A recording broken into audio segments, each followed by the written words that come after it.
In case you're wondering, no, I'm not wearing a dress. And no, I'm not saying what I'm wearing underneath. This is a ko. This is my national dress. This is how all men dress in Bhutan. That is how our women dress. Like our women, we men get to wear pretty bright colors. But unlike our women, we get to show off our legs. Our national dress is unique. But this is not the only thing that's unique about my country. Our promise to remain carbon neutral is also unique. And this is what I'd like to speak about today, our promise to remain carbon neutral. But before I proceed, I should set you the context. I should tell you our story. Bhutan is a small country in the Himalayas. We've been called Shangri-La, even the last Shangri-La. But let me tell you right off the bat, we are not Shangri-La. My country is not one big monastery populated with happy monks. The reality is that there are barely 700,000 of us, sandwiched between two of the most populated countries on earth, China and India. The reality is that we are a small, underdeveloped country doing our best to survive. But we are doing okay. We are surviving. In fact, we are thriving. And the reason we are thriving is because we've been blessed with extraordinary kings. Our enlightened monarchs have worked tirelessly to develop our country, balancing economic growth carefully with social development, environmental sustainability, and cultural preservation, all within the framework of good governance. We call this holistic approach to development gross national happiness, or GNH. Back in the 1970s, our first king famously pronounced that for Bhutan, gross national happiness is more important than gross national product.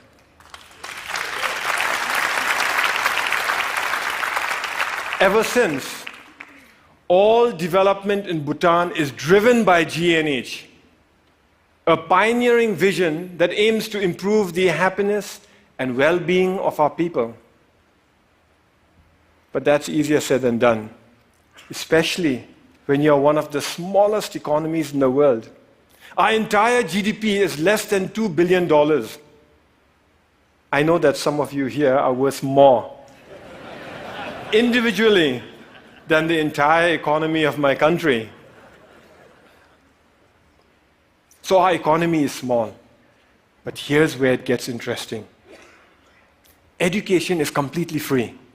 All citizens are guaranteed free school education, and those that work hard are given free college education. Healthcare is also completely free. Medical consultation, medical treatment, medicines, they're all provided by the state. We manage this because we use our limited resources very carefully, and because we stay faithful to the core mission of GNH, which is development with values. Our economy is small, and we must strengthen it. Economic growth is important, but that economic growth must not come from undermining our unique culture or our pristine environment. Today, our culture is flourishing. We continue to celebrate our art and architecture, food and festivals, monks and monasteries. And yes, we celebrate our national dress too. This is why I can wear my ko with pride. Here's a fun fact. You're looking at the world's biggest pocket. It starts here, goes round the back, and comes out from inside here. In this pocket, we store all manner of personal goods, from phones and wallets to iPads, office files, and books. But sometimes, sometimes even precious cargo. So our culture is flourishing, but so is our environment. 72% of my country is under forest cover. Our constitution demands that a minimum of 60% of Bhutan's total land shall remain under forest cover for all time.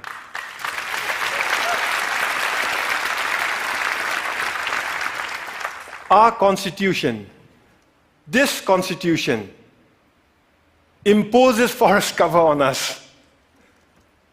Incidentally, our king used this constitution to impose democracy on us. You see, we, the people, didn't want democracy. We didn't ask for it. We didn't demand it. And we certainly didn't fight for it. Instead, our king imposed democracy on us by insisting that he include it in the constitution. But he went further. He included provisions in the constitution that empower the people to impeach their kings, and included provisions in here that require all our kings to retire at the age of 65.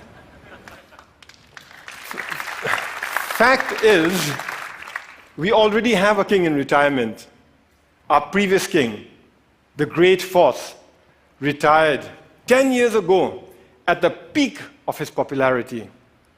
He was all of 51 years at that time. So as I was saying, 72% of our country is under forest cover. And all that forest is pristine. That's why we are one of the few remaining global biodiversity hotspots in the world. And that's why we are a carbon neutral country. In a world that is threatened with climate change, we are a carbon neutral country. Turns out it's a big deal. Of the 200-odd countries in the world today, it looks like we are the only one that's carbon neutral.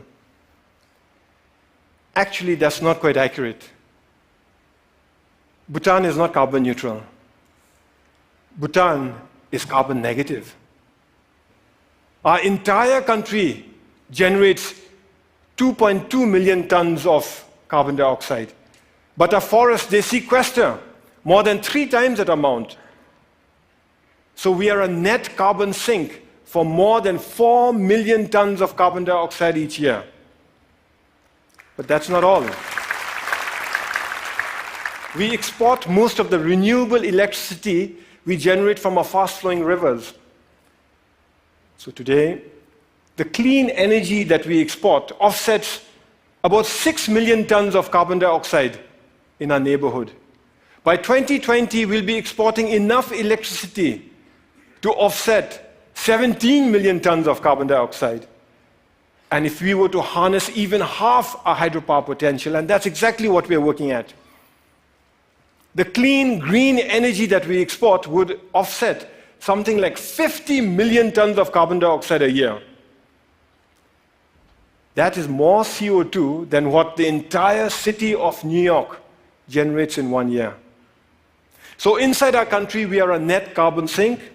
Outside, we are offsetting carbon. And this is important stuff. You see, the world is getting warmer. And climate change is a reality. Climate change is affecting my country. Our glaciers are melting, causing flash floods and landslides, which in turn are causing disaster and widespread destruction in our country. I was at that lake recently. It's stunning. That's how it looked 10 years ago. And that's how it looked 20 years ago. Just 20 years ago, that lake didn't exist. It was a solid glacier.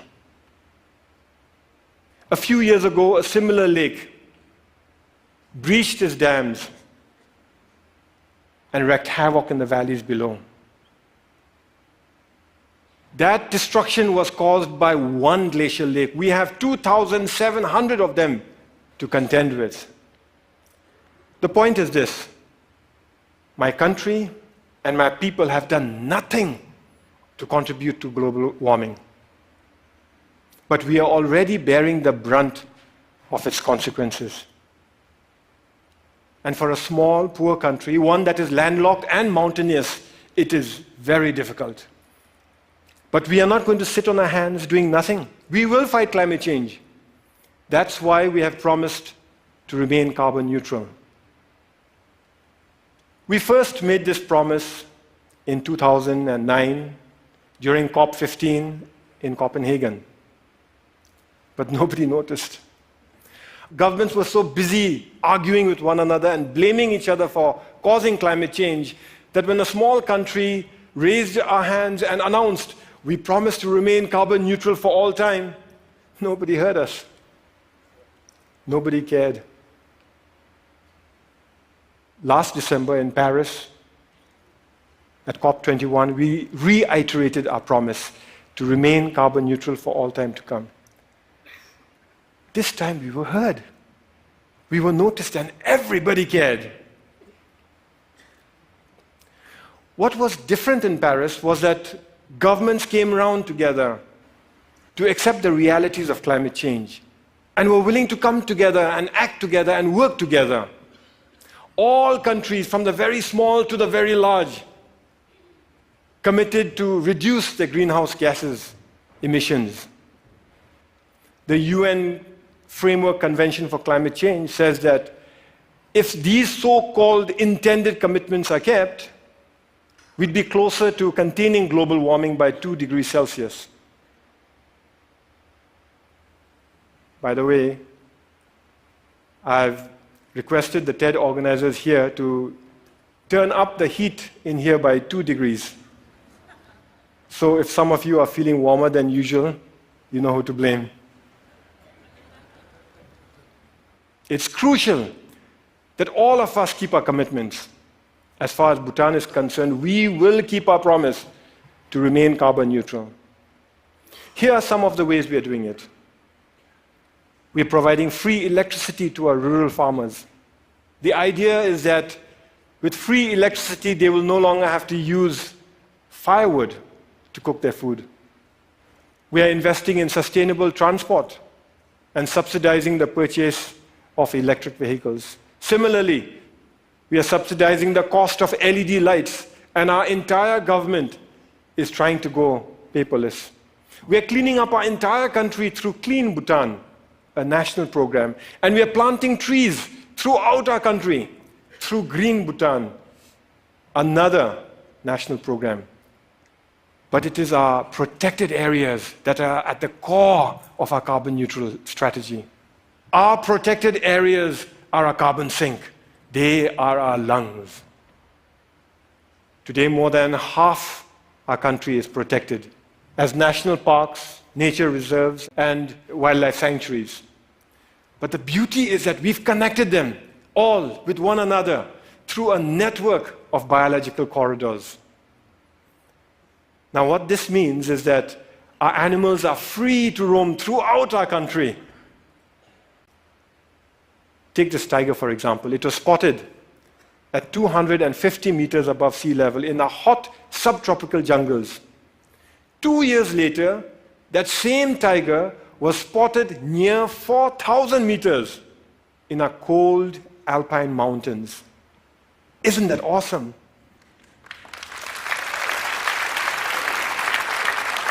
We must keep it that way. We must keep our parks awesome. So every year we set aside resources to prevent poaching, hunting, mining, and pollution in our parks, and resources to help communities who live in those parks manage their forests, adapt to climate change, and lead better lives while continuing to live in harmony with Mother Nature. But that is expensive. Over the next few years, our small economy won't have the resources to cover all the costs that are required to protect our environment. In fact, when we run the numbers, it looks like it'll take us at least 15 years before we can fully finance all our conservation efforts. But neither Bhutan nor the world can afford to spend 15 years going backwards. This is why His Majesty the King started Bhutan for Life. Bhutan for Life gives us the time we need. It gives us breathing room. It is essentially a funding mechanism to look after our parks, to protect our parks till our government can take over on our own fully. The idea is to raise a transition fund from individual donors, corporations, and institutions. But the deal is closed only after predetermined conditions are met and all funds committed. So multi-party, single closing, an idea we borrowed from Wall Street. This means that individual donors can commit without having to worry that they'll be left supporting an underfunded plan. It's something like a Kickstarter project, only with a 15-year time horizon and millions of tons of carbon dioxide at stake. Once the deal is closed, we use the transition fund to protect our parks, giving our government time to increase our own funding gradually till the end of the 15-year period. After that, our government guarantees full funding forever. We're almost there. We expect to close later this year. Naturally, I'm pretty excited.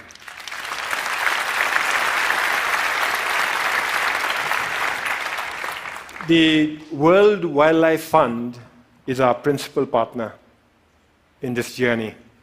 And I want to give them a big shout out for the excellent work they're doing in Bhutan and across the world.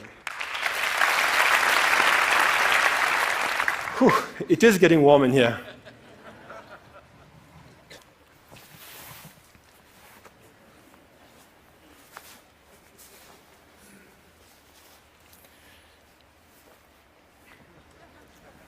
I thank you for listening to our story. A story of how we are keeping our promise to remain carbon neutral. A story of how we are keeping our country pristine for ourselves, our children, for your children, and for the world. But we are not here to tell stories, are we? We are here to dream together. So in closing, I'd like to share one more dream that I have.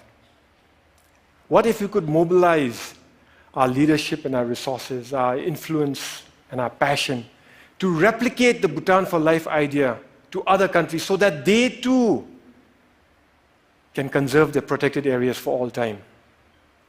After all, there are many other countries who face the same issues that we face. They too have natural resources that can help win the world's fight for sustainability. Only they may not have the ability to invest in them now. So what if we set up Earth for Life, a global fund, to kickstart the Bhutan for Life throughout the world?